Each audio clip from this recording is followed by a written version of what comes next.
여러분 안녕하십니까? 1월 20일 목요일 뉴스투데이 시작합니다. 내란이자 친위 쿠데타이다. 12.3 비상계엄에 대한 사법부의 첫 판단이 나왔습니다. 그리고 내란에 있어 중요 임무에 가담한 혐의로 당시 국무총리였던 피고인 한덕수에겐 징역 23년이 선고됐습니다. 차현진 기자입니다. 한덕수 전 국무총리에 대한 선고를 시작한 지 약 15분이 지났을 무렵 형법 87조에서 정한 내란 행위에 해당합니다. 이하에서는 12.3 내란이라고 말하겠습니다. 재판부가 12.3 비상계엄을 내란으로 규정했습니다. 내란죄에 대한 사법부의 첫 판단이 나오는 순간이었습니다. 지난 2024년 12월 3일 한밤중에 난데없는 비상계엄 선포. 반국가 세력들을 일거에 척결하고 자유 헌정 질서를 지키기 위해 비상계엄을 선포합니다.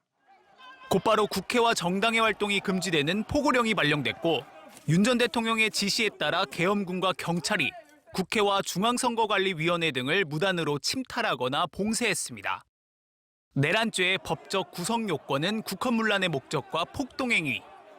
재판부는 윤석열 전 대통령이 헌법기관인 국회와 중앙선거관리위원회를 침탈했으며 언론 출판에 대한 헌법적 가치를 파괴하기 위해 비상계엄을 선포하고 포고령을 발령했다며 먼저 국헌문란의 목적이 있었다는 점을 인정했습니다. 헌법에 의하여 보장되는 의회 정당제도 영장주의를 소멸시키고 헌법에 의하여 금지되는 언론 출판에 대한 허가 금지를 시행함으로써 헌법과 법률의 기능을 소멸시키는 5천여 명에 달하는 계엄군과 경찰관이 국회와 선관위 등을 점거한 행위 역시 폭동으로 판단했습니다.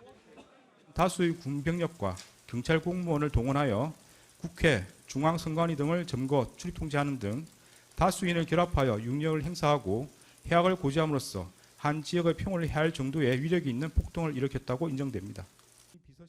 재판의 피고인은 한덕수 전 국무총리였지만 사실상 총리보다 위에서 국정을 책임지던 윤석열 전 대통령의 내란죄에 대한 판단이 담겨 있는 판결이기도 했습니다.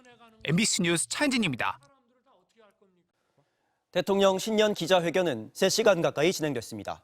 검찰개혁의 필요성을 강조하면서도 목표는 국민들의 권리 구제라면서 신중한 논의를 당부했습니다. 정상빈 기자입니다. 회견 시작 2시간 만에 검찰개혁에 대한 질문이 나오자 이재명 대통령은 기다렸다는 듯 말문을 열었습니다. 저는 검찰개혁 좀 여쭤보고 싶은데요. 그러게 그 얘기를 왜 안 하나 그랬어요. 답변 첫머리에는 단호한 개혁 의지를 먼저 강조했습니다. 검찰과의 오랜 악연을 소개하며 내가 가장 많이 당했다고 토로했고 여권 내 더 강한 개혁 여론에 대해서도 검찰의 업보라고 거들었습니다.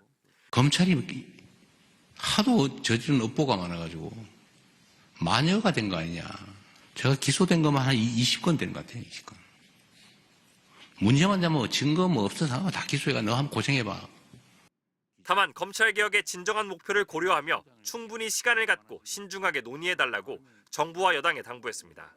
이 검찰개혁의 핵심은 검찰한테 권력을 뺏는 게 목표가 아니에요. 그건 수단과 과정이죠. 진짜 최종 목표는 국민들의 권리 구제예요. 국민들의 인권 보호. 그러면서 여당 내 폐지 여론이 강한 검찰 보안 수사권에 대해 예외적으로 필요한 경우가 있다며 가능성을 열어뒀고 검찰총장이라는 명칭도 헌법에 적시된 만큼 그대로 유지할 수밖에 없다고 밝혔습니다. 최근 정부가 제시한 중대범죄수사청 설치법에 대해 당내 반발이 잇따르자 대통령이 효율성이나 절차적 안정성을 고려할 수밖에 없다고 설명한 걸로 보입니다. 이 대통령은 검찰 때문에 죽을 뻔했던 것도 맞다며 지지자들을 달래면서도 검사의 모든 권력을 완전히 뺏어버리면 나중에 어떻게 책임을 질 거냐며 국정 운영 책임자로서의 역할을 강조했습니다. 나중에 책임은 어떻게 질 건데요? 정치는 그래도 되죠. 정치가 자기 주장 막 하면 됩니다. 그러나 행정은 그러면 안 되죠. 이재명 대통령은 특히 당도 집권 세력의 중요 부분이라며 국회에서 정부와 국민, 전문가가 함께 충분히 의논해달라고 당부했습니다. MBC 뉴스 정상빈입니다. 네, 어제 전남 광양시 옥곡면에서 발생한 산불 소식부터 알아보겠습니다. 산불 확산세가 심상치 않아 국가소방동원령까지 발령됐었는데요. 최양지 기자, 밤이 되면서 시야 확보도 어렵고 바람도 세게 불면서 진화 작업에 어려움을 겪었다고 하는데 현재까지 불길이 얼마나 잡혔습니까? 네, 저는 지금 전남 광양시 옥곡면 산불 현장 지휘소가 차려진 옥곡 중학교에 나와 있습니다. 지금 제가 있는 곳에선 불길이 선명히 보이지는 않지만 현장에는 매캐한 연기가 가득한 상황인데요. 제디 산길은 출입이 지금 금지가 됐습니다. 간밤 진화 작업에 쓰인 물이 도로 위로 얼면서 소방 차량 진입도 통제됐습니다. 소방 당국에 따르면 현재까지 화재 진화율은 90%, 잔여 화선은 770m 남짓한 상황입니다. 당국은 날이 밝는 대로 산불 확산 상황을 점검한 뒤 헬기도 다시 투입할 방침입니다. 앞서 소방청은 화재 발생 약 5시간 만인 어제 저녁 8시 국가소방동원령을 발령하고 특수장비를 동원한 야간 진화 작업에 나섰는데요. 현재까지 인력 1,654명, 장비는 모두 193대가 투입됐습니다. 광주와 전북, 경남과 대구에서 산불 전문 진화차와 재난 회복 지원 차량이 투입됐고 산림당국도 공중 진화대와 산불 재난 특수 진화대 등을 동원해 야간 진화에 총력을 기울이고 있습니다.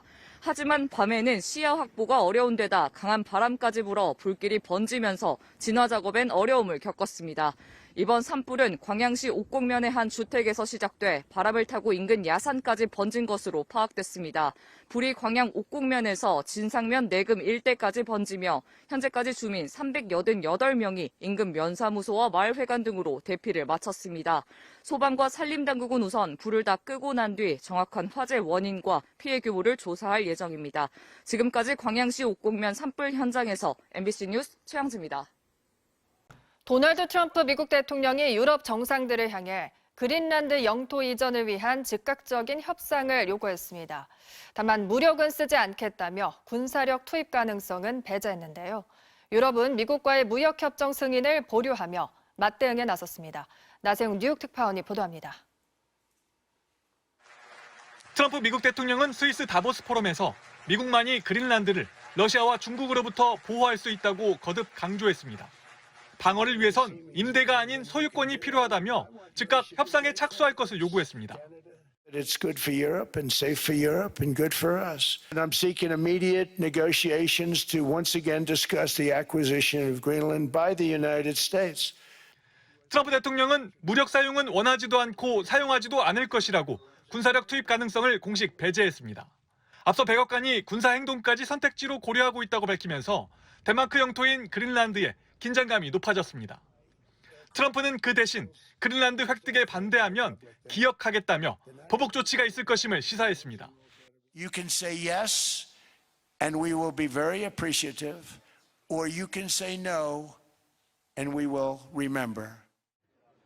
트럼프는 유럽 주요 정상들을 향해 2차 대전 때 미국이 아니었다면 독일어나 일본어를 쓰고 있을 것이라고 조롱했고 덴마크를 배은망덕하다고 비난했습니다.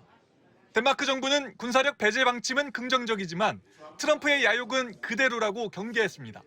Og det der vel står ganske klart efter den her tale, det er at præsidentens ambition er jo intakt. 유럽연합 EU 의회는 작년 7월 타결된 미국과의 무역 협상을 승인하는 절차를 무기한 보류하기로 했습니다.